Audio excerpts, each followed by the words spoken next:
आज दिल्ली के मुख्यमंत्री अरविंद केजरीवाल जी को ईडी ने राउज एवेन्यू कोर्ट में पेश किया। राउज एवेन्यू कोर्ट में मुख्यमंत्री अरविंद केजरीवाल जी के लिए दलीलें वकीलों ने नहीं रखी। अरविंद केजरीवाल जी ने खुद मात्र 7 मिनट की एक स्टेटमेंट में इन्फोर्समेंट डायरेक्टोरेट के सारे केस को ध्वस्त कर दिया। वो मात्र 7 मिनट के लिए बोले, लेकिन उस 7 मिनट में ईडी का केस कितना निराधार है, कितना बेबुनियाद है, बिना किसी कारण के एक सिटिंग चीफ मिनिस्टर को उठाया गया है, ये मात्र 7 मिनट में दिल्ली के मुख्यमंत्री अरविंद केजरीवाल जी ने कोर्ट के सामने रख दिया। क्योंकि कोर्ट की प्रोसीडिंग बंद कमरे के अंदर होती है। जो वकील वहां पे मौजूद थे, जो जज वहां पे मौजूद थी, जो मीडिया वाले वहां पे मौजूद थे, उन्होंने तो अरविंद केजरीवाल जी की इस बात को सुना, लेकिन पूरा देश और पूरी दुनिया अरविंद केजरीवाल जी की बात को सुन सके, इसलिए जो स्टेटमेंट उन्होंने आज राउज एवेन्यू कोर्ट में रखा, उसको मैं आप सभी लोगों के बीच में पढ़ के सुना रही हूं। अरविंद केजरीवाल जी ने राउज एवेन्यू कोर्ट के सामने ये कहा, यह केस पिछले 1.25 साल से चल रहा है। 17 अगस्त 2022 को सीबीआई का पहला केस फाइल हुआ था और 22 अगस्त 2022 को ईसीआईआर फाइल हुई थी। मुझे गिरफ्तार किया गया है। ना तो किसी कोर्ट ने मुझे दोषी तक करार दिया है और ना ही मेरे ऊपर कोई मुकदमा चला है, ना ही मेरे ऊपर कोई आरोप तय हुआ है और ना ही मेरे ऊपर कोई आरोप लगे हैं। अभी तक इस केस में सीबीआई ने 31,000 पेज कोर्ट में फाइल किए हैं और 294 विटनेस को एग्जामिन किया है। ईडी लगभग 162 विटनेस को एग्जामिन कर चुकी है और 25,000 पेज फाइल कर चुकी है। इन सारे विटनेस और कागजों को मिलाकर मुझे क्यों गिरफ्तार किया गया है? मेरा नाम सीधे सीधे सिर्फ 4 स्टेटमेंट में आता है। उसे मैं आपके सामने रखने की इजाजत चाहता हूं। मेरा नाम 4 जगह आ रहा है। सबसे पहले हैं सी अरविंद मनीष सिसोदिया जी के सेक्रेटरी थे। उन्होंने ये बयान दिया कि एक दिन वो मेरे घर में मेरी मौजूदगी में उन्हें मनीष सिसोदिया जी ने कुछ एक्साइज के डॉक्यूमेंट हैंडओवर किए। उन्होंने ये नहीं कहा कि कुछ पैसे दिए, ऐसा कोई भी आरोप नहीं है।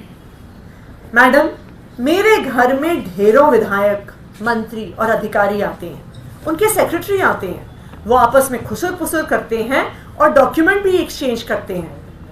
मुझे क्या पता कि कौन किसको क्या दे रहा है? क्या ये एक बयान एक मौजूदा मुख्यमंत्री को गिरफ्तार करने के लिए काफी है? मगुंटा श्रीनिवास रेड्डी MSR, ये जगन रेड्डी के पार्टी के सांसद थे। MSR एक दिन 16 मार्च 2021 को 4:30 बजे मेरे दफ्तर आए। इससे पहले उन्होंने 10 दिन पहले मुझे ईमेल लिखी थी, मैं एक सांसद हूं और मुख्यमंत्री से मिलना चाहता हूं। मेरे ऑफिस से उन्हें 10 दिन बाद के मिलने का समय दिया गया। वो 4:30 बजे मेरे पास मिलने के लिए आए। मैं किसी वजह से जल्दी में था, तो उन्होंने मेरे से कहा कि मुझे दिल्ली में अपना फैमिली चैरिटेबल ट्रस्ट खोलना है, उसके लिए मुझे जमीन चाहिए। हमने कहा कि जमीन हमारे अंडर नहीं आती है, LG साहब के अंडर आती है। आप चिट्ठी दे दीजिए, मैं LG को ये चिट्ठी पहुंचवा दूंगा। 16 सितंबर 2022 को उनके घर पे रेड होती है। उनसे पूछा जाता है कि क्या आप केजरीवाल जी से मिले थे? उन्होंने कहा कि हाँ, मैं मिला और मैं केजरीवाल जी से अपनी फैमिली ट्रस्ट के लिए जमीन मांगने के लिए गया था। ये 16 सितंबर 2022 को सेक्शन 17 में जिक्र है। 5 महीने के बाद 10 फरवरी को उनके बेटे को गिरफ्तार कर लिया जाता है। उसके बावजूद वो अपनी स्टेटमेंट पर कायम रहते हैं। जब 5 महीने तक उनका बेटा गिरफ्तार रहता है तो फिर वो टूट जाते हैं। 16 जुलाई उनके पिताजी अपना स्टेटमेंट बदल लेते हैं। 16 जुलाई को वो अपना बयान बदल लेते हैं और 18 जुलाई को उनका बेटा छूट जाता है। उसके बाद उनका कोई स्टेटमेंट नहीं आता। बयान पर बयान हो रहे थे जब तक वो अपना बयान मेरे खिलाफ नहीं दे रहे थे।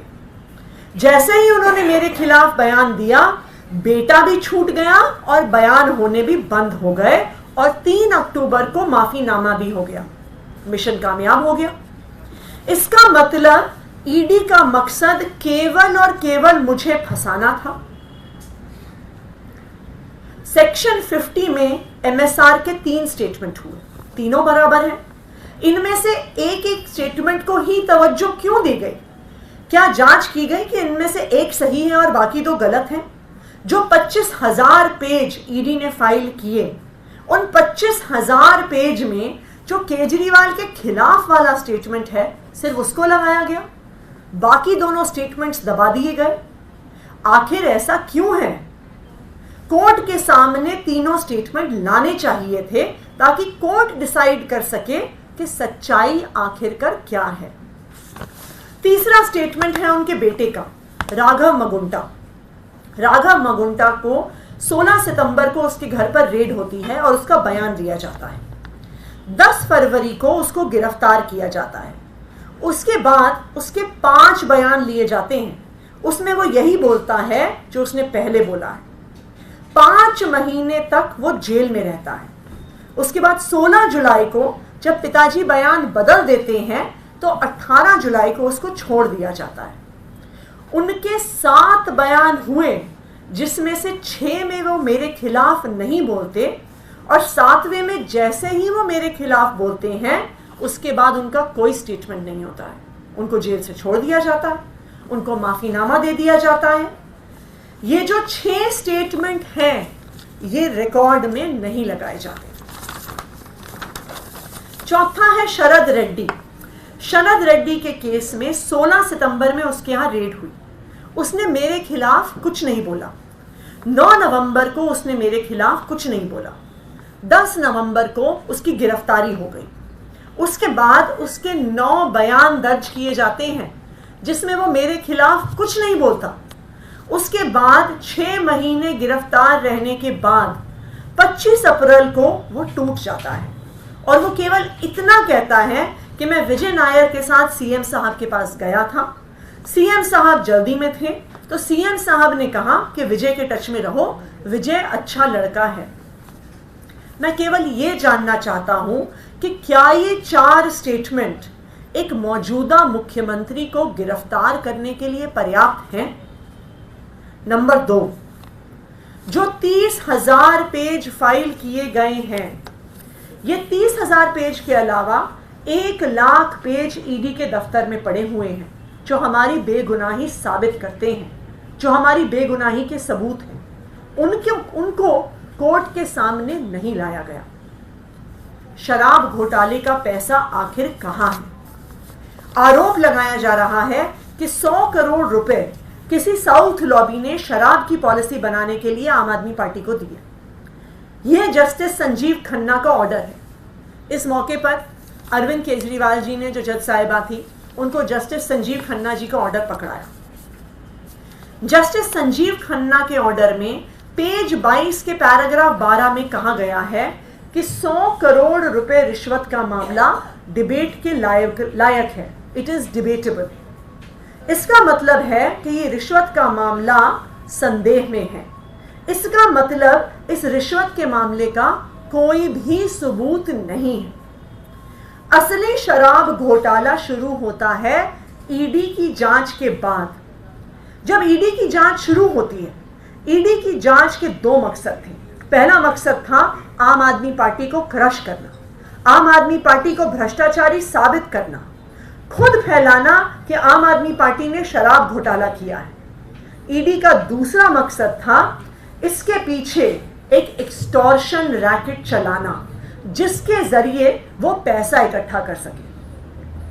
शरद रेड्डी के केस में शरद रेड्डी को जमानत 2 कारण से मिली। सबसे पहले शरद रेड्डी ने मेरे खिलाफ बयान दिया और शरद रेड्डी ने गिरफ्तार होने के बाद 55 करोड़ रुपए का चंदा भारतीय जनता पार्टी को दिया।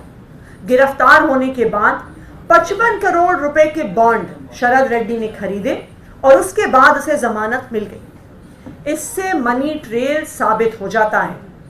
गिरफ्तार होने के बाद उसने 55 करोड़ रुपए का चंदा भारतीय जनता पार्टी को दिया। भारतीय जनता पार्टी में यह पैसा सीधा तौर पे उनके अकाउंट में गया।